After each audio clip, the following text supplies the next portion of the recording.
bayan. Nandito po tayo sa isang lugar sa probinsya ng Aklan kung saan mayroon daw po silang nakita o kaya isang aswang. Nakikita po natin dito sa aking likuran, ito po ay nakita ng isang mangingisda na siya ay gumagapang dito sa mismong aking Kinaroroonan mga kababayan. So makakausap po natin si kuya na mangingisda. paano niya nakita itong aswang na to, mga kababayan.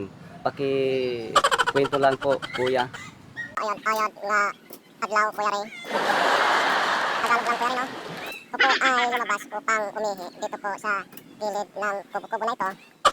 Dito po ako banda kuya Ray na dumaan.